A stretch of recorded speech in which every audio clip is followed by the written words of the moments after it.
जरूरी है। हक अधिकारों की लड़ाई सिर्फ सड़क से शुरू नहीं होती। सड़क की लड़ाई, सड़क से अगर हक अधिकार जीते जाते तो मुझे लगता है कि भीम आर्मी आजाद समाज पार्टी से मजबूत आंदोलन इस पूरे देश में कोई है नहीं साहब। अगर हक अधिकारों की लड़ाई चाहते हो कहां से जीत जाते? हक अधिकारों की लड़ाई कैसे जीती जाती है?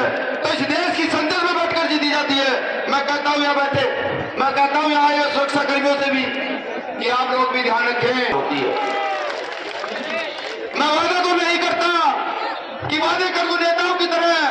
हाँ, समाज में रहने वाले कार्यकर्ताओं की तरह एक वादा कर सकता हूं कि जब तक क्षमता रहेगी बोलने की, जब तक क्षमता रहेगी लड़ने की, तो आप ये समझिए समाज के काम बहुत तेजी से करते चले जाएंगे।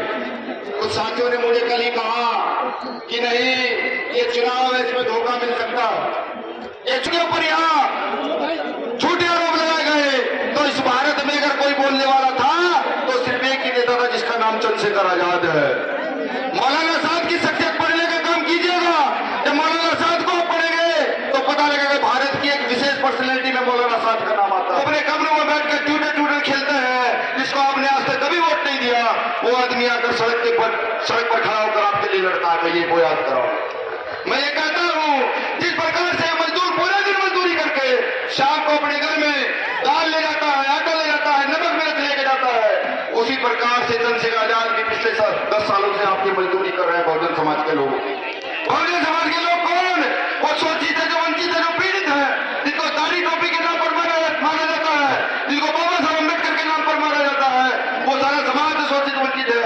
आज चंद्रशेखर आजाद उनकी मजदूरी कर रहे हैं आपके बच्चों के भविष्य का निर्माण कर सके। अगर ऐसा आपने किया तो समझिए कि इस देश की राजनीति में एक नया इतिहास लिखा जाएगा। मेरे को खूबी याद है जब साहब मान्यवर काशीराम साहब ने यहाँ पर राजनीतिक दल का निर्माण किया, तो राजनीतिक दल का निर्माण करने के बाद साहब काशीराम ने यहाँ शोषित वंचित वर्ग के लोगों को, जो लोग ठेली लगाते थे, जो लोग रिक्शा चलाते थे, जो लोग जूते काटने का काम करते थे, उनको विधानसभा और संसदों में भेजने का काम को साहब काशीराम साहब ने किया। बिल्कुल ताकतवर होता है अगर वो अपने विचारों पर खड़ा है, लेकिन नेता एक बार कमजोर तब पड़ता है तो समाज उसकी मजदूरी देने से इनकार कर दे, कदम पीछे उठा दे। अब ये तय आपको करना है कि चंद्रशेखर आजाद को मजबूती के साथ खड़ा करना है या चंद्रशेखर आजाद को झुकने के लिए छोड़ देना है। ये तय आपको करना है।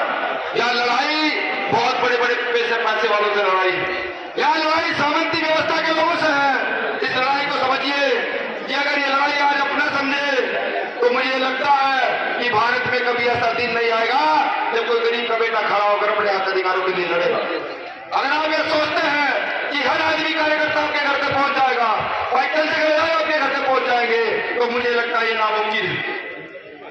ये जो चुनाव चल रहा है जिसमें भाई चंद्रशेखर आजाद खड़े हैं, ये जो टेंट लगा हुआ है, ये आप ही के 1-1 रुपए का टेंट लगा हुआ है। ये केतली आपने यहाँ देखी हुई रखी है, ये केतली में आपने 1 रुपए इकट्ठा करके दिया जिससे ये टेंट लगा, जिससे लड़ाई है उसको भी समझ लीजिए। आज की मौजूदा समय की सरकार, जब कुछ पैसा जिनके पास है, जब यहाँ राज बदलेगा तो आप देखेगा भारत के इतिहास में सबसे ज्यादा करप्शन कहीं हुआ होगा तो भारतीय जनता पार्टी की सरकार में सबसे ज्यादा करप्शन हुआ होगा। ये देखिएगा जब आप इतिहास बदलेगा। खुद को चंद्रशेखर समझिए, जाइए घर घर, कीजिए प्रचार, पूछिए सब लोगों से आखिर आजाद समाज पार्टी के लोगों में, भीम आर्मी के लोगों में भाई चंद्रशेखर आजाद में कमी क्या है। जाकर पूछिए, ऐसा कोई वर्ग नहीं होगा जिसके लिए काम करने का काम न किया हो। हाँ, लाखों करोड़ों रुपए नहीं है जिसने ये किया, आज चंद्रशेखर आजाद ने की, ये किया, आज भीम आर्मी के कार्यकर्ता ने किया। ये नहीं हो सकता क्योंकि इस देश में हमारे माननीय प्रधानमंत्री जी जिन्होंने हमारी सुरक्षा की गारंटी ली थी, वो आज हमारा हक अधिकार खाए हुए हैं। हम अपना हक अधिकार मांगते हैं तो रामपुर में हमारी जमीन पर बोर्ड लगाने पर एक बच्चे को सीधे आमने सामने से पुलिस गोली मार देती है। इसका मतलब समझिए, यहाँ सरकार बदनाम नहीं हुई, उस सरकार ने इस वर्दी को बदनाम कराया जो वर्दी सुरक्षा की हमारी जिम्मेदारी लेती है। समझिए, ये देश निर्माण की बात है, ये समाज निर्माण की बात है। और अगर आज हम भी इस ओर ना चले तो कल आने वाली नस्लें हमें क्या कहेंगी। याद कीजिए शहीद आजम भगत सिंह का। लगता है कि आने वाले इतिहास में ये समय दोबारा लौट कर नहीं आएगा।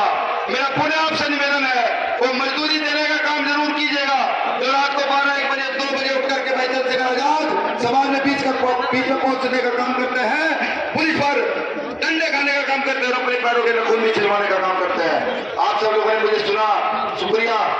बाद चुनाव चिन्ह सब लोग जोर से बता दीजिए भाई, चंद्रशेखर आजाद का चुनाव चिन्ह क्या है? जरा बताइए क्या है? आपका चुनाव चिन्ह क्या है?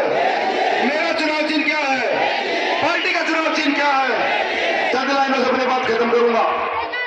साथियों, फोन वही चुन पाते हैं जो कांटों से टकराते हैं। साथियों, फोन वही चुन पाते हैं जो कांटों से टकराते हैं। अधिकार मांगे नहीं जाते, अधिकार को छीने जाते हैं, छीने जाते हैं, छीने जाते हैं। कांटों से टकराओगे तो लहूलुहान हो जाओगे। जब लहूलुहान हो जाओगे तभी तो चंद्रशेखर आजाद कहलाओगे, तभी तो चंद्रशेखर आजाद कहलाओगे। शुक्रिया।